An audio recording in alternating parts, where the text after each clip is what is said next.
So ఇప్పుడు ఎక్కడ చూసినా మన సౌత్ గురించి మాట్లాడుతున్నారు. అంటే సౌత్లో ఉన్న డైరెక్టర్స్ తాటికి నార్త్ సైడ్ అంటే మిగతా ఇండస్ట్రీ వాళ్ళు ఎవరైతే మనమైతే ఎక్కువ మేజర్గా చూసుకుంటే నార్త్ ఫిలిం ఇండస్ట్రీ ఎప్పటి నుంచో అది నార్త్లో సినిమా చేస్తే చాలు మన లైఫ్ సెటిల్ అని అనుకునే స్థాయి నుంచి వెళ్ళి సౌత్లో ఒక్క సినిమా ఛాన్స్ వస్తే చాలు అన్న స్టేజ్కి వచ్చేసినాం మనం. ఇక్కడ చూసుకున్నట్టయితే ప్రశాంత్ నీలే కావచ్చు, ఫస్ట్ చెప్పాలంటే రాజమౌళి, తర్వాత ప్రశాంత్ నీల్, సుకుమార్, యాట్లీ. సో వీళ్ళందరూ సౌత్ నుంచి ఉన్నారు. ఇప్పుడు నార్త్ నుంచి చూసుకుంటే ఒక్క డైరెక్టర్ కూడా లేరు. సో ఇది ఇప్పుడు ఏమనుకోవాలి, మనం సక్సెస్ అయ్యామని చెప్పుకోవచ్చా మనము ఒక సౌత్ నుంచి ఈ డైరెక్టర్స్ అందరి వల్ల?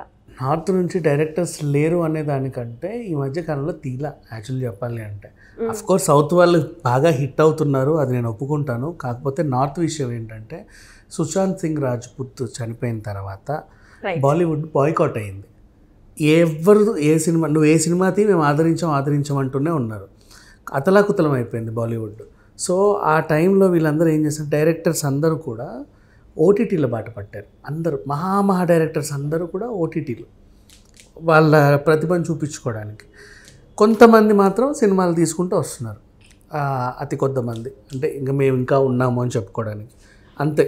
మోస్ట్లీ అందరు ఇట్లా. కానీ మన దగ్గర అట్లా కాకుండా మన దగ్గర ఏంటంటే ఎంత ప్రతిభ ఉన్న డైరెక్టర్ అయినా సరే ఇంకా సినిమాలు చేస్తూనే ఉన్నాడు. ఎవరో ఒకరితో కాంబినేషన్ సెట్ చేసుకొని వర్కౌట్ చేసుకుంటూనే ఉన్నారు. మధ్యలో ఓటీటీలోకి వెళ్ళినా మళ్ళీ సినిమాని అలాగే నిలబెట్టుకున్నారు. అండ్ అట్లా చెప్పుకుంటే ఇప్పుడు రాజమౌళి గారు ఆల్మోస్ట్ పాన్ ఇండియా లెవెల్లో సక్సెస్ అయినటువంటి డైరెక్టర్. కొత్త వాళ్ళు వచ్చి కూడా పాన్ ఇండియా లెవెల్లో సక్సెస్లో కొడుతున్నారు, కొత్త వాళ్ళు. అండ్ నెక్స్ట్ సరే అట్లా కూడా చూసుకున్నా ఇక మన మణిరత్నం గారు ఆబ్వియస్లీ ఆయన ఎప్పటి నుంచో ఉన్నారు. అండ్ అలాగే సుకుమార్ ఆయన తీసే సినిమాలు ఇప్పుడు పుష్ప కానివ్వండి, ఇప్పుడు నెక్స్ట్ ఏ వచ్చినా ఆయన వాళ్ళ టీం తీసినా కూడా. అండ్ నెక్స్ట్ అలాగే అట్లీ ఈయన అండ్ ఉన్నారు మన లోకేష్ కనకరాజు కానీ, కార్తిక్ సుబ్బరాజు కానీ, చాలామంది డైరెక్టర్స్ కూడా ఉన్నారు. సో మన సౌత్ నుంచి ఒక రేంజ్ ట్రేడ్ మార్క్ అనేది క్రియేట్ చేస్తున్నారు. ఇట్లాంటి టైంలో ప్రశాంత్ నీల్ అనే ఇంకో డైరెక్టర్ కన్నడ నుంచి కూడా వచ్చి, అంటే ఓన్లీ తెలుగు తమిళే కాకుండా కన్నడ నుంచి వచ్చి వరుస హిట్లు, కేజీఎఫ్, ఇప్పుడు మళ్ళీ సలార్, బాలీవుడ్ తన వైపు చూసేలా చేసుకున్నాడు. ఈ క్రమంలో ఇక్కడ నుంచి వెళ్ళిన సందీప్ రెడ్డి వంగ మన డైరెక్టరు బాలీవుడ్కి వెళ్ళి పెద్ద హిట్ కొట్టి మళ్ళీ యానిమల్ లాంటి సక్సెస్ఫుల్ సినిమా తీశాడు. సో అట్లా చూసుకుంటే ఈ మధ్యకాలంలో బాలీవుడ్ వాళ్ళందరూ కూడా తొంగి చూస్తున్నారు.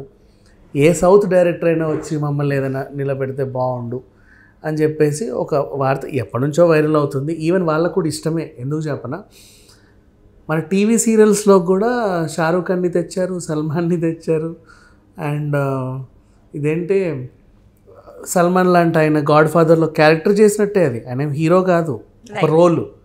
అక్కడ నుంచి వచ్చి అజయ్ దేవగన్ మన సినిమాల్లో చేస్తానే ఉన్నాడు. ఇప్పుడు బాబీ డియోలు మనకు మంచి విలన్ అయ్యాడు. సైఫ్ అలీ ఖాన్ వచ్చేసాడు. అండ్ ఎప్పుడో మన సంజయ్ దత్ గారు వచ్చేసారు. వీళ్ళందరూ అక్కడ పెద్ద హీరోలు మళ్ళీ ఇక్కడికి వచ్చి క్యారెక్టర్లు చేసుకుంటున్నారు. అజయ్ దేవగన్ ఇప్పుడు మళ్ళీ బాలీవుడ్లో సినిమా తీస్తే మళ్ళీ పెద్ద హిట్, మళ్ళీ కోట్లు ఖర్చు పెట్టి ఆయన హీరోనే అక్కడ, మళ్ళీ ఇక్కడికి వచ్చి క్యారెక్టర్లు చేస్తున్నారు. సో ఆ రకంగా చూసుకుంటే సౌత్ సక్సెస్ అయిందనే చెప్పుకోవచ్చు ఆల్మోస్ట్. సో మోస్ట్లీ సౌత్లో ఉన్న అందరు డైరెక్టర్స్ అంటే వీళ్ళు కథను ఎంచుకొని వెళ్తారు. ఇంతకుముందు బాలీవుడ్లో కూడా మంచి మంచి స్టోరీలు వచ్చేవి, రావని కాదు, గబగబా అయిపోయి వాళ్ళ చుట్టే తిరిగేది. అయితే షారూఖ్ ఖాన్ సినిమా, లేదా సల్మాన్ ఖాన్ సినిమా, లేకపోతే అమీర్ ఖాన్ సినిమా, లేకపోతే అక్షయ్యో లేకపోతే అజయ్ దేవగనో ఇట్లా, లేదా కొంచెం రణబీర్ కపూరు, వీళ్ళ మీదే ఉండేవి. అవే హీరోయిన్లు కత్రినా కైఫ్, దీపికా పదుకొనే వీళ్ళే తిరిగేవాళ్ళు.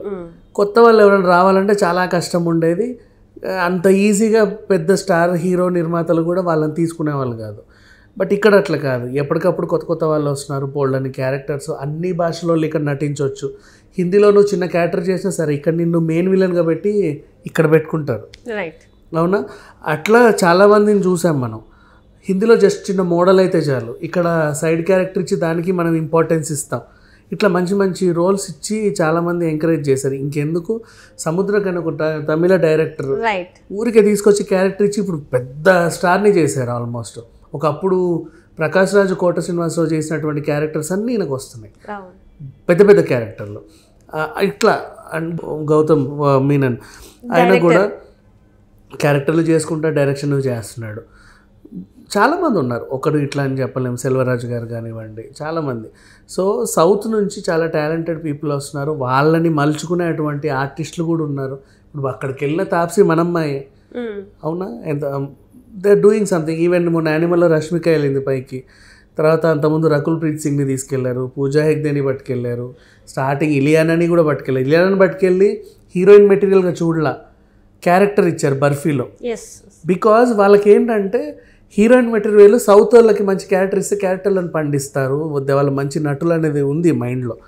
అట్లా చూసుకుంటే ఆల్మోస్ట్ బాలీవుడ్ వాళ్ళు ఇప్పుడు తొంగి చూస్తున్నారు, కథలు కావాలంటే ఇక్కడి నుంచే పట్టుకెళ్తారు అనేది అయితే ఒకటి ఉంది. ఎందుకంటే వాళ్ళు రావాలి, కథలు తీసుకెళ్ళాలి. తీసుకెళ్ళకపోతే ఏమవుతుందంటే మనోళ్ళు మన దగ్గర తీసే కథల్ని అక్కడ కూడా రిలీజ్ చేస్తున్నారుగా, అప్పుడు మన హీరోలు అక్కడ హీరోలను డామినేట్ చేసి మన హీరోలు హవా ఉంటుంది ఇంకా. సో వాళ్ళు కూడా ఇక్కడ నుంచి డైరెక్టర్లను తీసుకెళ్తే మనకు కొంచెం గర్వకారణం ఉంటుంది. దానివల్ల మొబిలిటీ ఎట్లా ఉంటుందంటే పాన్ ఇండియా లెవెల్లో మన డైరెక్టర్ వెళ్తున్నాడు కాబట్టి మన కొంతమంది ఆర్టిస్టులను బాలీవుడ్కి పరిచయం చేస్తాడు. ఇప్పుడు తండ్రి క్యారెక్టర్లలో ఇప్పుడు తనికెళ్ళ బన్నీ ఉన్నాడు, తెలుగు సినిమాలే చేయాలా, హిందీ వాళ్ళకి తండ్రిగా ఉండొచ్చుగా, నాజర్ ఉన్నాడు. ఇట్లా కొంతమందిని ఇక్కడ నుంచి తీసుకెళ్ళి అక్కడ హిందీ సినిమాలలో కూడా క్యారెక్టర్స్ ఇప్పించడం. ఇప్పుడు అక్కడ నుంచి బొమ్మన్ ఇరానీ వచ్చాడుగా ఇక్కడికి, మనం పెద్ద పెద్ద క్యారెక్టర్లు ఇస్తున్నాం. పరేష్ రావల్ వచ్చాడు, శంకర్ దాదాలో పెద్ద క్యారెక్టర్ ఇచ్చాం. So people are coming from there, అంటే మనం అలా ఆదరిస్తున్నాం. ఇక్కడ నుంచి కూడా వెళ్ళి ఇప్పుడు ఫర్ ఎగ్జాంపుల్ మన తులసి గారో ఇంకెవరో ఉంటారు, షారూఖ్ ఖాన్కి అమ్మగా పనికి రారా, చేయొద్దా, ఎందుకు చేయకూడదు, దే కెన్ ఆల్సో కదా. సో అట్లా మన డైరెక్టర్స్ అక్కడికి వెళ్తే ఈ బెనిఫిట్ ఉంటుంది. రేపటి నుంచి మన స్టార్స్ ఎవరైతే మా ఆర్టిస్ట్ అసోసియేషన్ ఆర్టిస్టులు అందరూ కూడా పాన్ ఇండియా లెవెల్లో ఆర్టిస్టులు అవుతారు, అవునా. అట్లా చాలామందిని చూసాం మనం. హిందీలో జస్ట్ చిన్న మోడల్ అయితే చాలు, ఇక్కడ సైడ్ క్యారెక్టర్ ఇచ్చి దానికి మనం ఇంపార్టెన్స్ ఇస్తాం. ఇట్లా మంచి మంచి రోల్స్ ఇచ్చి చాలామంది ఎంకరేజ్ చేశారు. ఇంకెందుకు సముద్రకని ఒక తమిళ డైరెక్టర్ ఊరికే తీసుకొచ్చి క్యారెక్టర్ ఇచ్చి ఇప్పుడు పెద్ద స్టార్ని చేశారు ఆల్మోస్ట్. ఒకప్పుడు ప్రకాష్ రాజు, కోట శ్రీనివాసరావు చేసినటువంటి క్యారెక్టర్స్ అన్నీ ఈయనకు వస్తున్నాయి, పెద్ద పెద్ద క్యారెక్టర్లు ఇట్లా. బికాజ్ వాళ్ళకి ఏంటంటే హీరోయిన్ మెటీరియల్ సౌత్ వాళ్ళకి మంచి క్యారెక్టర్ ఇస్తే క్యారెక్టర్లను పండిస్తారు, వాళ్ళ మంచి నటులు అనేది ఉంది మైండ్లో. అట్లా చూసుకుంటే ఆల్మోస్ట్ బాలీవుడ్ వాళ్ళు ఇప్పుడు తొంగి చూస్తున్నారు, కథలు కావాలంటే ఇక్కడి నుంచే పట్టుకెళ్తారు అనేది అయితే ఒకటి ఉంది. ఎందుకంటే వాళ్ళు రావాలి, కథలు తీసుకెళ్ళాలి. తీసుకెళ్ళకపోతే ఏమవుతుందంటే మనోళ్ళు మన దగ్గర తీసే కథల్ని అక్కడ కూడా రిలీజ్ చేస్తున్నారుగా, అప్పుడు మన హీరోలు అక్కడ హీరోలను డామినేట్ చేసి మన హీరోలు హవా ఉంటుంది ఇంకా. సో వాళ్ళు కూడా ఇక్కడ నుంచి డైరెక్టర్లను తీసుకెళ్తే మనకు కొంచెం గర్వకారణం ఉంటుంది. దానివల్ల మొబిలిటీ ఎట్లా ఉంటుందంటే పాన్ ఇండియా లెవెల్లో మన డైరెక్టర్ వెళ్తున్నాడు కాబట్టి మన కొంతమంది ఆర్టిస్టులను బాలీవుడ్కి పరిచయం చేస్తాడు. ఇప్పుడు తండ్రి క్యారెక్టర్లలో ఇప్పుడు తనికెళ్ళ బన్నీ ఉన్నాడు, తెలుగు సినిమాలే చేయాలా, హిందీ వాళ్ళకి తండ్రిగా ఉండొచ్చుగా, నాజర్ ఉన్నాడు. ఇట్లా కొంతమందిని ఇక్కడ నుంచి తీసుకెళ్ళి అక్కడ హిందీ సినిమాలలో కూడా క్యారెక్టర్స్ ఇప్పించడం. ఇప్పుడు అక్కడ నుంచి బొమ్మన్ ఇరానీ వచ్చాడుగా ఇక్కడికి, ఓన్లీ తెలుగు సినిమాలే కాదు, దే కీప్ ఆన్ ట్రావెలింగ్, అన్ని భాషల్లోనూ సినిమాలు చేసుకుంటూ వస్తారనమాట. అది మంచిదే, బాగుంటుంది. వాళ్ళకు కూడా 4 భాషలు వస్తాయి, దేశవ్యాప్తంగా ఫేమస్ అవుతారు, మంచిగా సంపాదించుకుంటారు, ఇంకా కొత్త కొత్త మంది చాలామంది వస్తూ ఉంటారు అలా. సో మొత్తానికైతే మన సౌత్ ఇండస్ట్రీ అయితే ఎలుగెత్తి చెప్పిందనమాట. ఇన్ని రోజులు అంటే ఒక చిన్న చూపు ఉండేది సౌత్ ఇండస్ట్రీ అంటే, కానీ ఈ కొన్ని పరిస్థితులు అంటే కొంతమంది డైరెక్టర్స్తోని అందరి చూపు మన వైపు తిప్పుకునేలాగా చేసింది. రైట్ అండి, థ్యాంక్ యూ సో మచ్.